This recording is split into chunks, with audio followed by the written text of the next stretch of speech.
Welcome to the last breakfast. Please enjoy the video. You start by opening the numbers document and deciding which sheets you need. This matters because hidden tables won't export. Once done, choose File, Export to, then Excel and pick XLSX so Excel compatibility is maximized.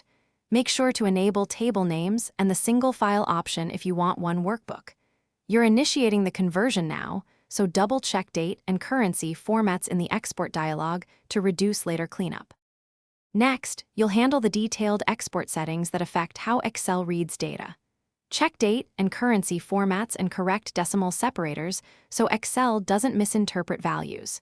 If your spreadsheet uses numbers-only functions, either replace them with equivalent formulas or convert results to values to avoid errors in Excel.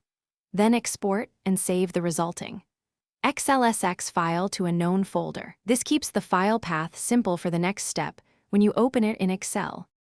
Finally, open the exported XLSX in Excel and inspect each sheet for layout or formula issues. You want to confirm critical calculations work.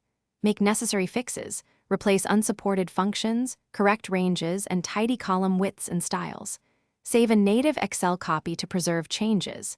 If something goes wrong, try re-exporting with formulas converted to values, or open the XLSX in Apple numbers to compare source data. This is the quickest troubleshooting step to spot export mismatches. Thanks for watching. If this was helpful, leave a like and consider subscribing. See you next time.